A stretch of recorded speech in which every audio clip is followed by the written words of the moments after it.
Baik, saya mulai. Assalamualaikum warahmatullahi wabarakatuh. Waalaikumsalam.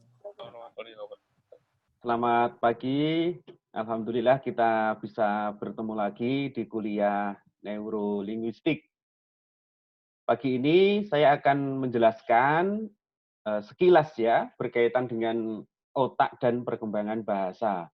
Anda bisa lihat di Elena ada materi yang saya unggah atau saya screen share ya. Bentar.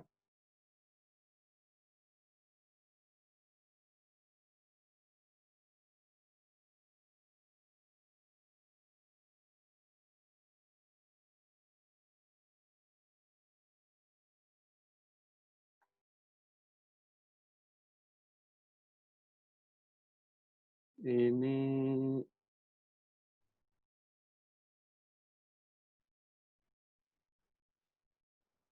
ya.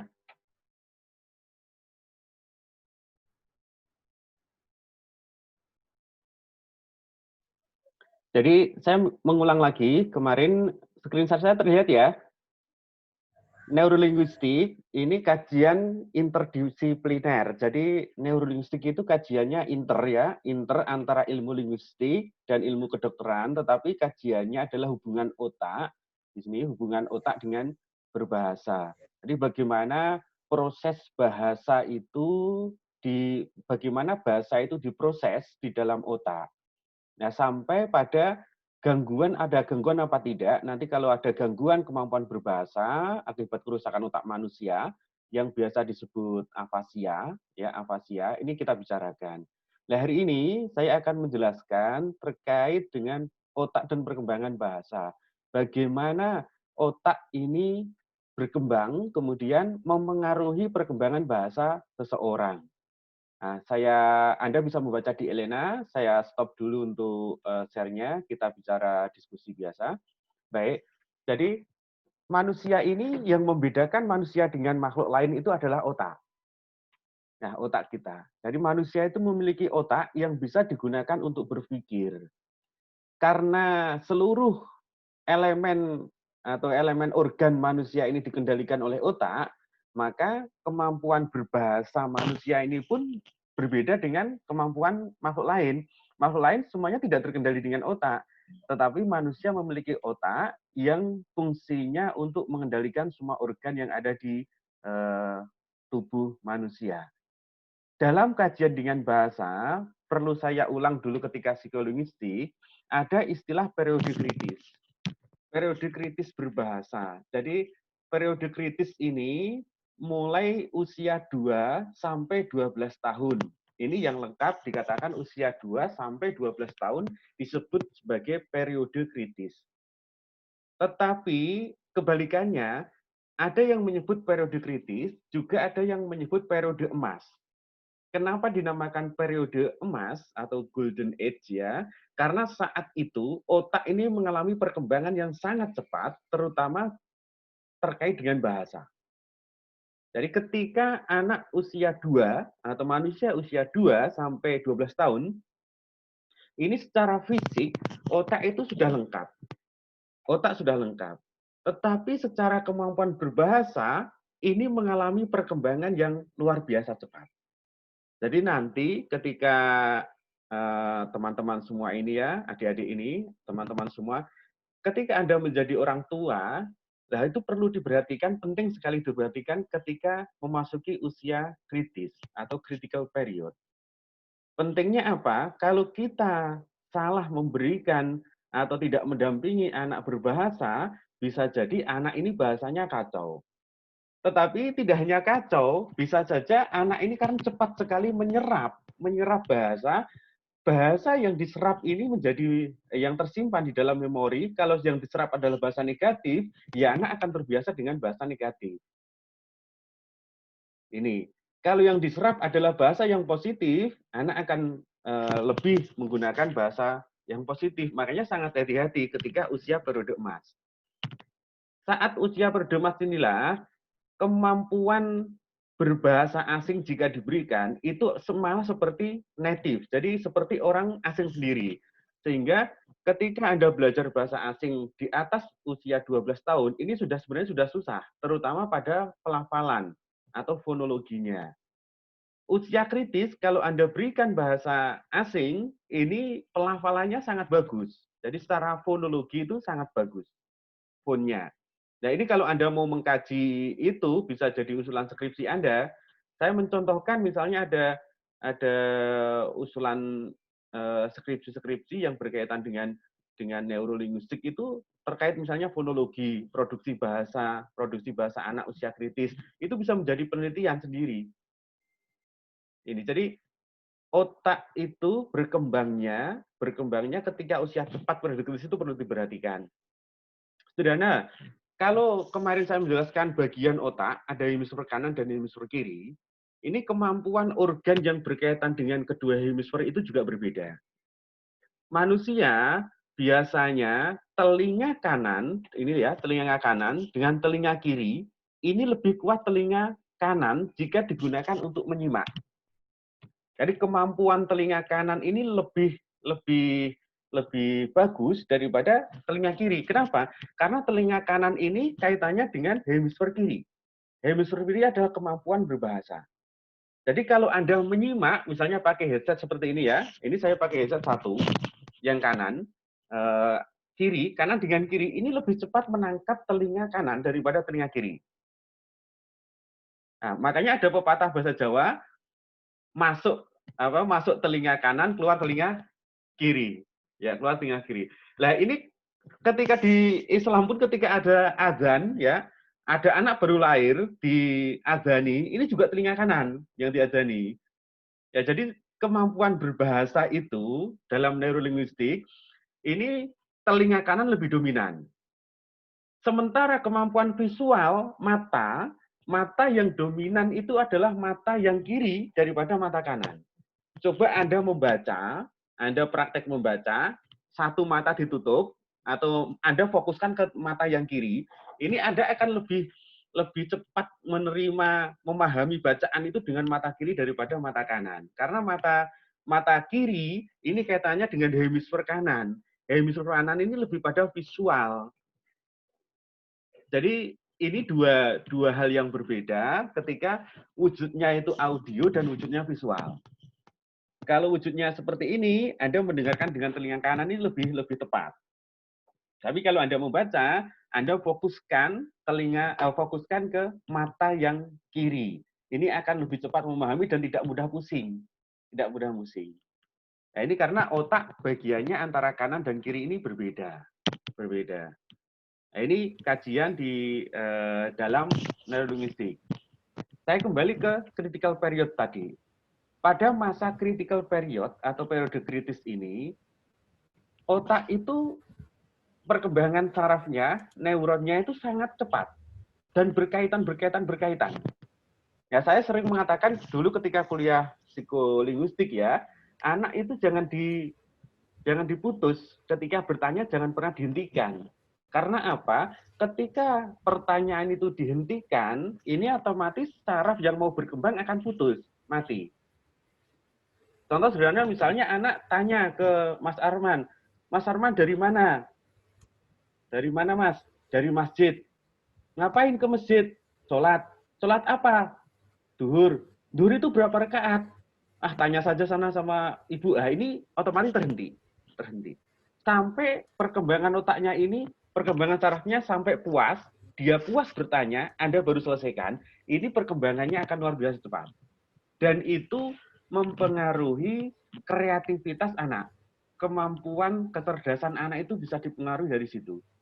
Jika Anda nanti ketika ada anak kecil misalnya bertanya, Anda nyetop, udah sana tanya, ngeyel, apa, begitu misalnya. Nah, ini otomatis daya kreativitasnya ini terhenti. Nah, ini biasanya bisa mengakibatkan anak ketika tumbuh, pertumbuhannya itu menjadi kurang pede, kurang percaya diri. Kreativitasnya terhenti, lemah.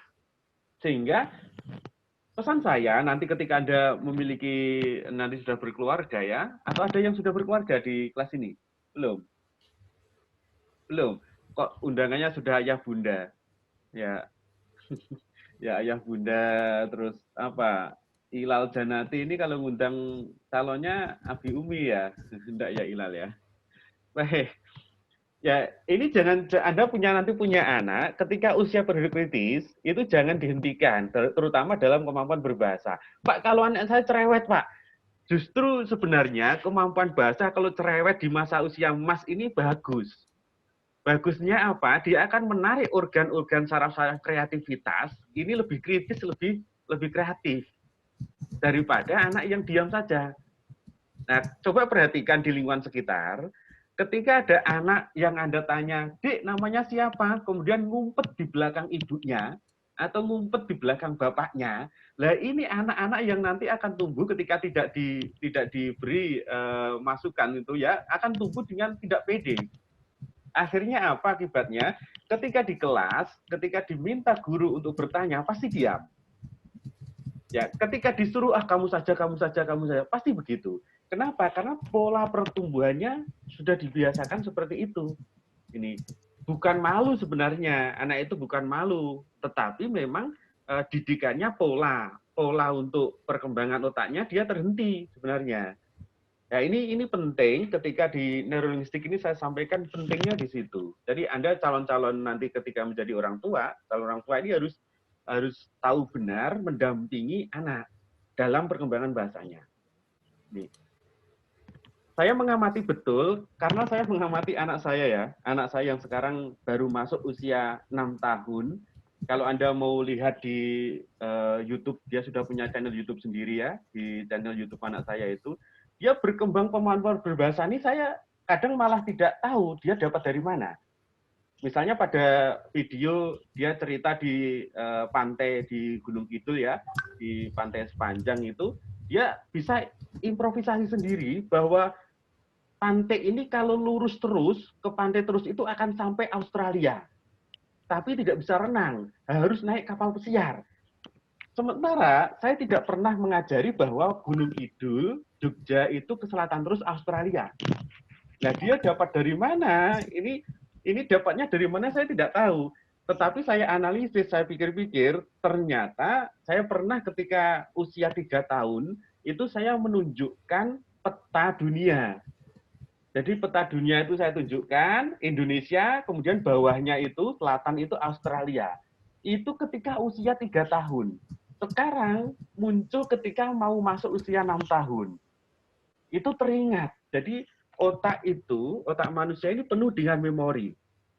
Ya, memori ini kalau sudah menangkap satu bahasa, dia akan disimpan. Jika dibutuhkan, ini akan dikeluarkan. Bayangkan coba misalnya, anak saya, si Noval itu ya, kalau Anda mau lihat channelnya itu namanya Noval DR. Anda ketik di YouTube saja Noval DR, nanti pasti muncul anak saya. Ya, itu ketika saya memberikan peta Australia itu 3 tahun. Selama 3 tahun sampai 6 tahun, usianya saat ini baru masuk 6 tahun, sampai 6 tahun itu tidak muncul kata Australia. Tiba-tiba ketika di pantai itu muncul Australia dan harus naik kapal pesiar. Nah, kapal pesiar ini kalau kapal dia sudah tahu. Nah, ini munculnya dari mana? Itu adalah memori. Memori. Jadi memori manusia ketika usia periode kritis itu sangat kuat. Sangat kuat. Ya, perkembangannya sangat kuat. Jadi harus hati-hati kalau kita menggunakan bahasa-bahasa yang rusuh, bahasa yang negatif, ini cepat diserap juga. Makanya peran orang tua itu penting. Melihat TV, ya, melihat TV ini juga penting. Terus juga kemarin pas nganter anak saya itu ke sekolah, tiba-tiba dia nyanyi, ku menangis itu ya. Loh, kok tahu nyanyian itu? Ya ternyata di rumah itu ada yang nonton Indosiar ya. Nonton Indosiar sinetron-sinetron apa suara hati itu ya, suara hati istri atau pintu berkah atau apa itu ya. Dia bisa bisa menirukan. Nah, ini saya kira kalau tidak disikapi dengan baik bisa menjadi periode kritis, bukan periode emas. Jadi perlu disikapi dengan periode emas ini, terutama pada orang yang dekat di lingkungannya, karena memang sangat cepat untuk menyerap bahasa. Kalau misalnya saya contohkan ketika orang tuanya itu sering marah-marah di rumah, marah-marah sama istrinya atau sama suaminya, tentu anak ini akan juga terbawa, psikologinya terbawa. Ya, kalau dari neurolinguistik, perkembangan sarafnya ini saraf ke bahasa untuk mengarah ke marah-marah ini akan menjadi terserap. Di situ pengaruhnya. Ya. Saya kembali ke materi kita, ke otak. Ini sebenarnya sudah saya tuliskan di sini ya. Anda bisa membacanya. Ada evolusi otak dan perkembangan otak manusia. Evolusi ya, evolusi itu berbeda dengan revolusi. Evolusi ini ada pembentukan tabung, ini hanya teoritis. Teoritis, Anda bisa membacanya di sini. Pada usia 1 sampai 4 misalnya, ini pada masih dalam kandungan. Jadi perkembangan otak anak itu sebenarnya sudah bisa dimulai ketika masa di dalam kandungan. Nah, dalam kandungan ini mau dibuat seperti apa? Ini dibiasakan seperti apa? Nah ini bedanya dengan otak binatang itu hanya melihat atau hanya memasukkan memori pada kebiasaan saja yang dikondisikan. Berbeda dengan manusia. Manusia itu bisa dipelajari, bisa dibelajarkan. Tetapi kalau hewan ini hanya pembiasaan, jadi tidak bisa berpikir. Ini kalau Anda lihat teorinya Pavlov di classical conditioning, kognitif ya, Pavlov, ini hewan itu bisa menerima perintah karena dibiasakan, bukan pembelajaran. Tetapi manusia adalah pembelajaran, bukan pembiasaan. Pembiasaan ini bisa dilakukan ketika ingin membiasakan sesuatu. Sesuatu kalau sudah biasa menjadi bisa. Ini manusia. Tapi kalau hewan tidak. Hewan dia hanya menerima kebiasaan saja. Jadi otaknya tidak bisa untuk berpikir. Ya, tidak ada yang hewan itu tidak bisa digunakan untuk berpikir. Ketika dia melakukan apapun ya sesuai dengan hewan itu hanya punya nafsu. Sementara manusia punya akal, punya otak untuk digunakan untuk berpikir. Inilah yang membedakan manusia dengan makhluk lain. Nah, ini saya jelaskan di Elena ini, perbedaan otak manusia. Otak manusia itu beratnya 1 sampai 1,5 kilogram. Ini. Tetapi antara perempuan dan laki-laki berbeda. Lebih besar mana? Umumnya lebih besar laki-laki daripada perempuan. Ini. Sehingga perempuan itu lebih banyak perkembangan bahasanya lebih cepat daripada laki-laki karena memang kuota atau volume otaknya ini sangat erat. Jadi antar saraf di dalam otak untuk perempuan ini sangat erat. Makanya perkembangan anak ketika laki-laki dan perempuan ini ketika anak perempuan ini perkembangan bahasanya lebih cepat. Biasanya begitu daripada anak laki-laki. Anak laki-laki lebih pada motorik, psikomotor, gerakan dulu yang lebih fisik yang lebih berkembang. Tapi perempuan sudah cerewet, masih usia 3 tahun misalnya itu sudah cerewet sekali. Nah ini. Makanya sampai dewasa pun kebanyakan ya lebih banyak dominan perempuan yang gosip daripada laki-laki. Meskipun kadang laki-laki juga gosip ya. Ya, laki-laki juga gosip itu Mas Nurdin, Billy, ini kan sukanya gosip ya. Ya. Ya Mas Nurdin ya, sukanya gosip gosip teman-temannya ya. Kalau Mas Arman kan nggak suka gosip, sukanya Mas Arman itu sukanya ngaji. Ya. Ini perbedaannya di situ. Makanya nggak ada laki-laki ngumpul di tukang sayur, nggak ada. Yang ada perempuan ngumpul di tukang sayur. Nah ini. Sebenarnya bagus juga itu. Kenapa? Karena memang perkembangan bahasanya kan berkembang terus, mendapatkan informasi, menyerap, mengeluarkan. Tetapi jeleknya karena ruwetnya sistem saraf itu, akhirnya bisa kemana-mana. Gosip A jadi gosip C. Nah, ini ditambah-tambahi karena memang ruwet di situ. Ruwet ya. Ruwetnya di situ. Misalnya ada yang ngomong Iran itu baik, terus ditambah Iran itu baik. Nanti ke temannya lagi, Iran itu baik, punya cowok FIK.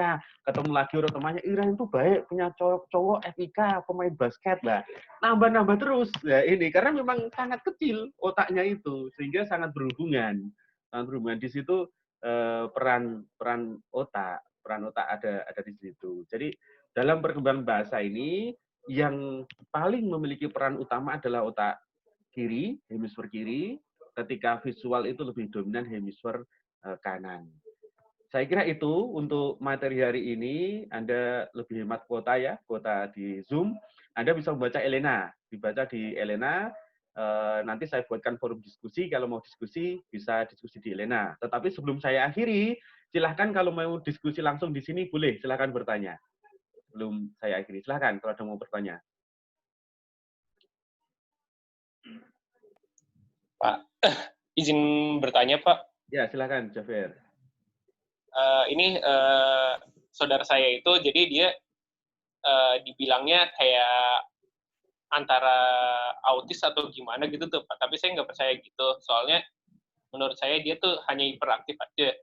Nah, itu hiperaktif itu kira-kira tanda-tanda anak itu pintar atau gimana ya Pak? Itu aja sih. Ya, baik. Terima kasih Mas Arman. Oh ya, tambahan lagi Pak. Apa? Ya. Dia selain bahasa Indonesia, bahasa kesehariannya juga bahasa Inggris Pak. Ya, terima kasih. Saya jawab dulu ya, Mas Arman ya. Ya, hiperaktif dengan autis ini berbeda, Mas. Ya, nanti kita pelajari pada bahasan gangguan berbahasa. Jadi antara hiperaktif dengan autis ini berbeda, penyakit yang berbeda. Autis dan hiperaktif ini ciri-cirinya juga berbeda, Mas. Ya, hiperaktif dengan autis ciri-cirinya juga berbeda. Ya, berbeda. Ini bagaimana perbedaannya nanti dilihat dari faktor-faktor penyebabnya, Mas. Jadi faktor-faktor anak autis dengan faktor hiperaktif ini sangat jauh perbedaannya. Tetapi juga banyak juga anak yang hiperaktif, autis, anak yang autis, hiperaktif juga ada mengalami dua kondisi yang sama. Nah, nanti kita bahas ketika pada bahasan hiperaktif dan autis. Penelitian saya tentang autis, jadi saat ini saya sedang mengerjakan penelitian berbahasa anak autis di UGM. Jadi penelitian saya lebih pada cinta dan kasih sayang, love and sexuality, anak-anak remaja autis. Ternyata anak autis itu bisa pacaran. Nah, anak autis itu bisa pacaran. Bahkan ada anak autis yang pacaran sampai punya anak. Ya, bagaimana mengungkapkan bahasanya? Sementara anak autis ini kemampuan berbahasanya kurang. Nah, saya tertarik meneliti itu, jadi penelitian saya tentang itu. Nanti saya sampaikan terkait dengan ciri-ciri autis. Kalau hiperaktif lain Mas Arman. Hiperaktif lain. Hiperaktif ini lebih pada kemampuan motoriknya yang terlalu berlebihan. Bukan pada kerusakan otak. Hiperaktif ini berbeda dengan autis. Hiperaktif masih bisa berbahasa. Kemampuan berbahasanya tidak begitu terhambat, tidak ada hambatan. Karena hiperaktif lebih pada kemampuan fisik, bukan kemampuan otak dalam memproduksi bahasa. Jadi kalau dia tadi Mas Arman ini mengatakan hiperaktif menggunakan bahasa Inggris, ya sebenarnya hiperaktif ini tidak terlalu berkaitan dengan kemampuan berbahasanya, Mas. Tetapi kalau autis ini berkaitan dengan kemampuan berbahasa. Gitu. Kalau hiperaktif ini lebih pada kemampuan anak itu atau kemampuan anak dalam hal gerak. Jadi kelebihan gerak ini terlalu aktif, tidak bisa diam. Bahkan ada anak yang hiperaktif itu sampai dibilangin misalnya kamu berhenti saja 5 menit di pangkuan, nanti tak kasih uang, nggak mau. Kok 5 menit? 1 menit saja di pangku pasti nggak mau. Ini berbeda dengan anak autis, Mas. Nah, kalau anak autis lebih pada kemampuan berbahasanya. Ini kemampuan berbahasanya yang terganggu, susah mengucapkan sesuatu ini susah. Ya, nanti mungkin saya tayangkan video anak-anak autis dalam terapi bahasa ya, terapi bahasa untuk anak autis bisa saya tayangkan dengan terapi bahasa anak hiperaktif ini berbeda. Itu jadi dua penyakit yang berbeda, tidak bisa disamakan karena faktor penyebabnya berbeda, cirinya berbeda, dan yang diserang berbeda, Mas. Begitu, Mas Arman. Ada yang tanyakan lagi, silakan. Pak, saya Nadila izin bertanya. Ya. Itu Pak, kalau anak-anak kan ada yang mengalami speed delay itu ya Pak? Ya. Itu faktornya kenapa ya Pak?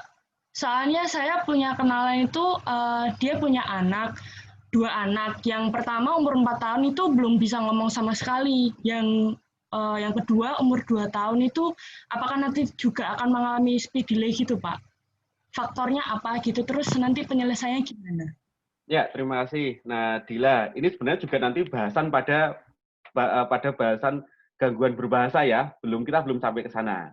Sebenarnya sabar dulu, nanti kita akan kupas satu-satu.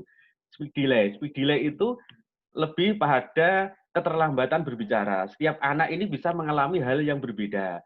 Belum tentu anak pertama ini speech delay, anak kedua tidak. Ya, anak kedua bisa saja normal. Anak pertama speech delay misalnya. Faktor-faktor penyebab salah satunya ya tadi misalnya peran dari lingkungannya. Orang tua yang terlalu mengekang misalnya, faktor psikologis, faktor mental anak. Nah, anak dibiasakan untuk penakut misalnya, untuk anak yang takut ini juga bisa mau ngomong nggak berani. Nah, ini suka dimarah-marahi misalnya, ini lebih pada faktor pada mental anak itu. Jadi kalau anak mau ngomong apa sudah takut duluan, nggak mau ngomong, akhirnya dia tidak berani mengungkapkan atau tidak berani memproduksi bahasa, kosakata, sehingga mengalami keterlambatan. Nah, ini speech delay ya, speech delay. Ini terlambat ya, bahasanya terlambat saja. Ukurannya apa? Anak usia 3 tahun, dulu ketika saya psikologistik menerangkan bahwa anak usia 3 tahun itu minimal 30 konsep kata. Jadi 3 tahun itu minimal 30 kata itu sudah bisa. Nah, Anda tidak perlu ke dokter, Anda bisa mendeteksi sendiri. Kalau usia 3 tahun kok anak belum menguasai 30 konsep kata, itu bisa dikatakan dia akan mengalami speech delay. Sebenarnya bisa disembuhkan dengan apa? Dengan membiasakan anak berbicara. Lingkungan sosial juga berpengaruh. Ajak anak itu ke tempat bermain, ketemu dengan sosialisasi dengan teman-temannya, ini akan memudahkan dia untuk cepat berbahasa. Ya, biasanya anak-anak yang speech delay ini dia terlalu dikekang, kurang sosialisasi. Ya, di rumah terus misalnya dia nggak sosial dengan teman-teman, akhirnya apa kemampuan berbahasanya kan dia tidak dapat. Beda dengan anak yang sosial, misalnya di lingkungan keluarga dia ngobrol, diajak bercerita, ketemu dengan temannya dia ngobrol, bermain. Ini jarang yang mengalami speech delay karena memang dia direspon pikirannya diajak ngomong untuk merespon bahasa. Tetapi kalau anak terlalu di rumah dikekang, nggak boleh ngomong atau nggak diajak bercerita, ini terhambat secara psikologis. Sebenarnya itu faktor psikologis, lebih pada faktor mental yang mengakibatkan terjadinya speech delay itu. Kalau faktor keturunan jarang tidak ada. Jadi tidak bisa disamaratakan anak pertama speech delay, anak kedua juga iya tidak. Biasanya justru kemampuan perkembangan bahasa anak kedua ini lebih cepat daripada anak pertama. Kenapa begitu? Karena dia sudah ada teman ngobrol, teman bicara. Adiknya ke masnya, pasti masnya ini akan ngajak bermain, ngajak ngobrol. Sehingga banyak peneliti bahasa yang mengatakan bahwa anak kedua, ketiga, dan selanjutnya ini perkembangan bahasanya lebih cepat. Karena dia punya teman untuk ngobrol, teman untuk bermain, teman untuk berbahasa. Tetapi kalau anak satu saja, anak pertama, ini justru perlu disosialisasi. Orang tua ini perlu mendampingi misalnya ketika mau tidur dibacakan cerita. Ada orang sastra itu cerita banyak sekali ya, cerita nabi-nabi misalnya Anda ceritakan. Meskipun Anda jangan beranggapan bahwa nanti anak itu tidak paham cerita itu, tidak. Tujuannya apa? Tujuannya adalah menanamkan bahasa ke dalam memorinya. Tujuannya itu. Seperti saya katakan tadi, saya tidak mengajari, saya melihatkan anak saya peta Australia itu, peta globe dunia, itu usia 3 tahun.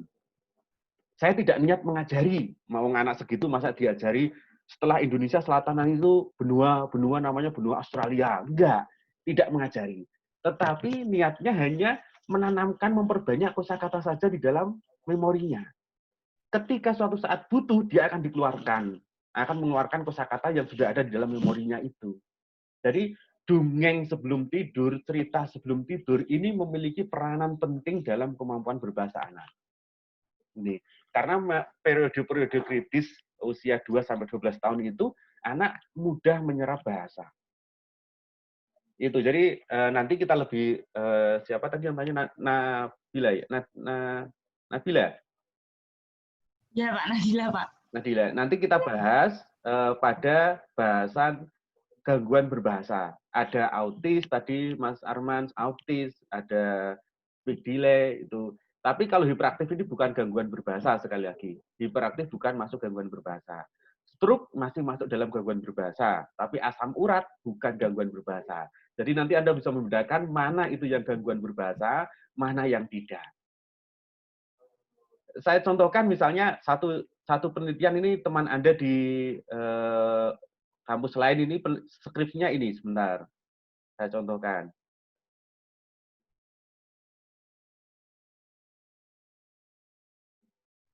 Nah, ini adalah contoh skripsi teman Anda dari UNJ. Judulnya hanya apa? Gangguan fonologi pada penyandang pasca stroke sindrom afasia. Kajian neurolinguistik. Ini jadi skripsi anak sastra UNJ ya. Di UNES sampai saat ini belum ada skripsi yang mengarah pada neurolinguistik. Kalau psikolinguistik sudah banyak. Tetapi kalau neuro belum ada. Jadi kalau Anda mau meneliti neurolinguistik di UNES, nanti Anda jadi lulusan pertama yang skripsinya tentang neurolinguistik. Ya, sampai saat ini belum ada skripsi tentang neurolinguistik di UNES. Yang sudah banyak itu UNJ sama UM. Ya, itu hanya meneliti gangguan pasca stroke. Kalau PKL sudah banyak, PKL anak sastra Indonesia yang PKL di rumah sakit, PKL-nya tentang gangguan berbahasa, terapi orang-orang stroke itu banyak. Nah, Anda semester ini belum PKL ya? Belum. Nah, nanti kalau Anda tertarik, Anda bisa PKL di rumah sakit. Dulu ada kelas Anda di Margono, ada di Telogorejo, ada di Karyadi, ada. Nah, PKL, siapa tahu nanti yang cewek nanti ketemu dengan dokter ganteng ya. Nanti masuknya di sinetron ya. Jadi PKL ketemu dokter ganteng ya. Oleh-olehnya apa? Habis PKL oleh-olehnya calon menantu ya buat ibunya. Baik, saya kira itu. Ada lagi yang perlu ditanyakan? Kalau tidak ada, saya akhiri. Yang ketinggalan materi ini nanti saya unggah di YouTube saja ya. Anda bisa menyimak ulang di YouTube. Kemudian materi yang di Elena silahkan dibaca, itu teoretis, materi teoretis. Saya beri forum diskusi, Anda bisa diskusi di situ. Jadi nanti diskusi saya jawab di situ juga bisa, meskipun belum saatnya materi saya sampaikan. Seperti tadi, gangguan berbahasa itu belum saatnya. Autis, kemudian delay, ini belum saatnya kita ke sana. Afasia belum. Nanti ada waktu yang kita sampai di situ. Saya kira itu, terima kasih, semoga ada manfaatnya untuk kuliah hari ini. Jangan lupa terus belajar ya, dan jaga kesehatan. Gunakan masker kalau keluar rumah, cuci tangan, dan sesuai dengan protokol corona ya. Baik, semoga segera berakhir, kita bisa bertemu di kelas. Terima kasih, selamat pagi, Assalamualaikum warahmatullahi wabarakatuh. Waalaikumsalam. Waalaikumsalam.